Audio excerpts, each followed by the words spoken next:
Hello guys, welcome back again sa ating YouTube channel, no, The Action Man. Una sa lahat, may ganap shoutout po sa lahat ng mga kakampeng at sa mga hindi man mga kakampeng. Kung interesado ka sa bidyong ito, patapusin mo na hanggang dulo at huwag nyo nang kalimutan na i-like at i-share ang ating video para malaman naman ng ilan sa ating mga kababayan na nagtutulog-tulugan sa katotohanan.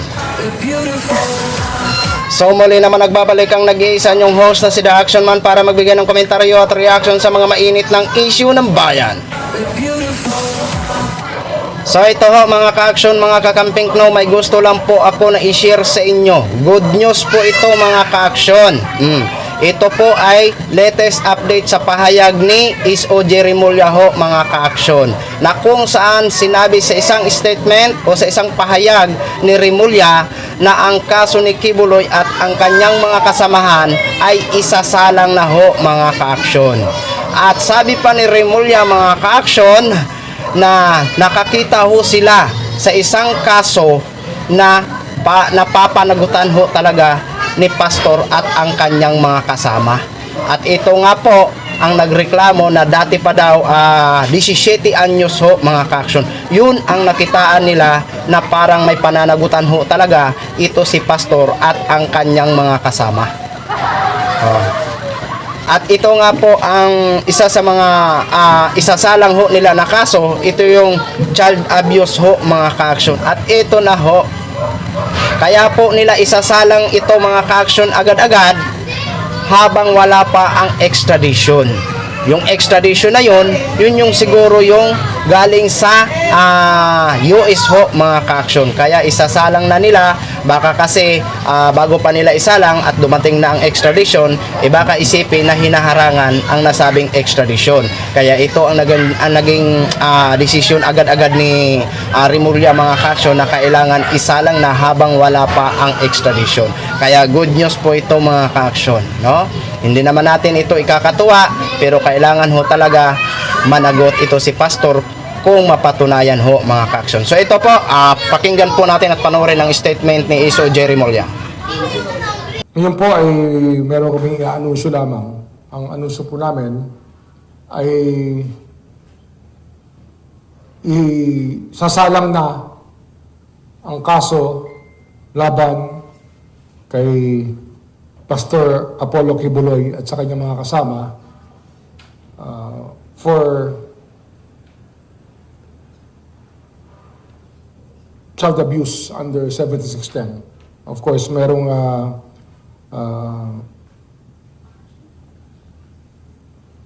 in relation to Republic Act 7610 at qualified trafficking. Ito po ay bunga ng ating naging usapin ng lahat sa mga nakaraang na buwan, sapagkat laging pinag-uusapan ang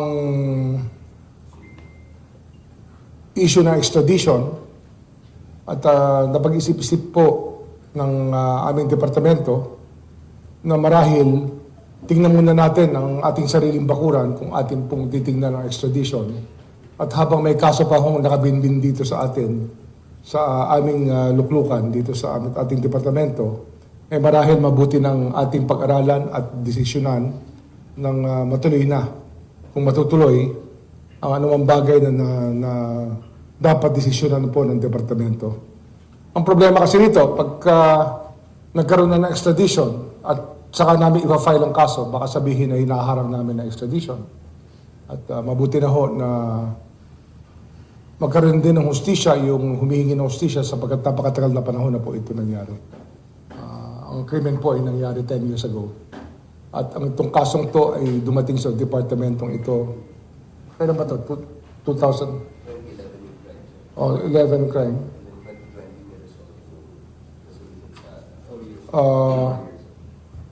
Yun, 4 years na po.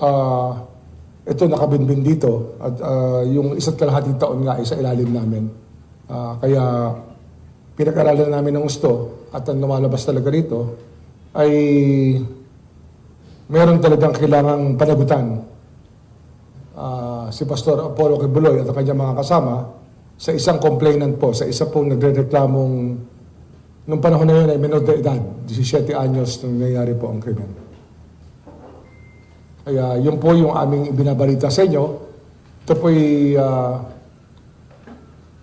hindi madaling gawin. Marami kasing pag-aalinlangan ng tao, may kuro-kuro, pero sa amin po, trabaho po ay trabaho. At kailangan isalang na po ang kasong ito. Secretary, kailan po planong i-file ang kaso? Ganito yan, no? Ang order of things dito, no? Kasi yung decision po ay nagawa na, naka-barcode na po ito.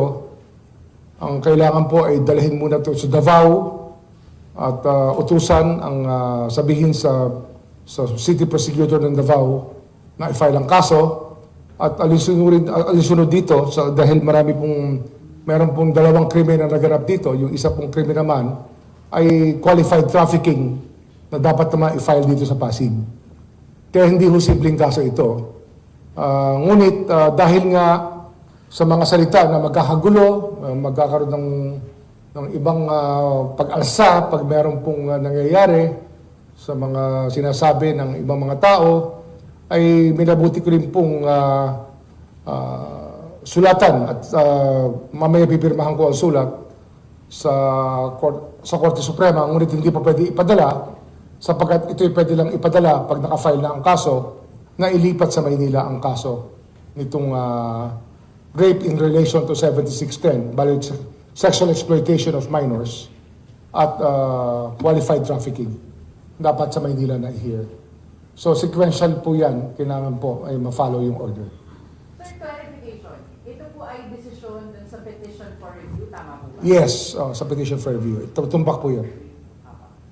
So, sir, meron po bang, dun sa petition for review, yung kampo po ba ni Pastor Kibuloy ay nag-reach out, nagpadala ng kahit na anong dokumento o... Hindi, ano to, kompleto na yung proseso dito, submitted talaga to for decision na. Minata lang namin ito mula sa nakaraan na DOJ, sa nakaraang pamunuan ng DOJ, at lahat po ito ay submitted for decision na. Pinag-aralan po namin ng gusto. Ang inalam ko lang,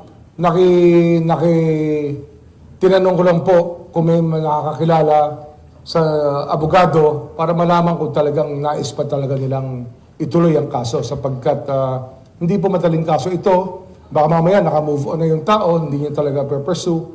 Nung nalaman ko po na itutuloy nila yung kaso, ay tinuloy na natin. Sir, nasan po yung complainant? Andito,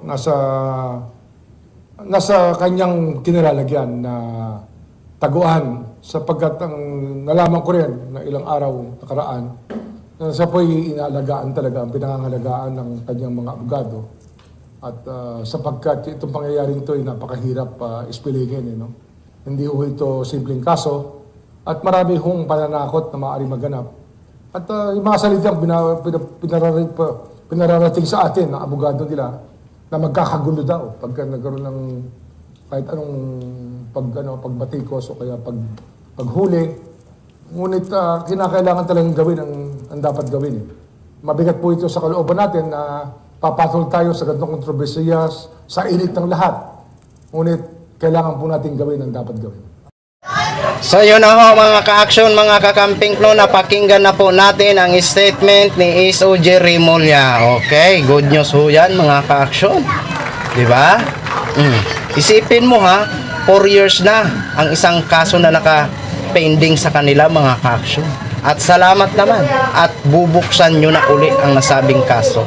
At sabi ni Remulla, may nakitaan sila sa isang kaso na kung saan may pananagutan si pastor at ang kanyang mga kasama, no?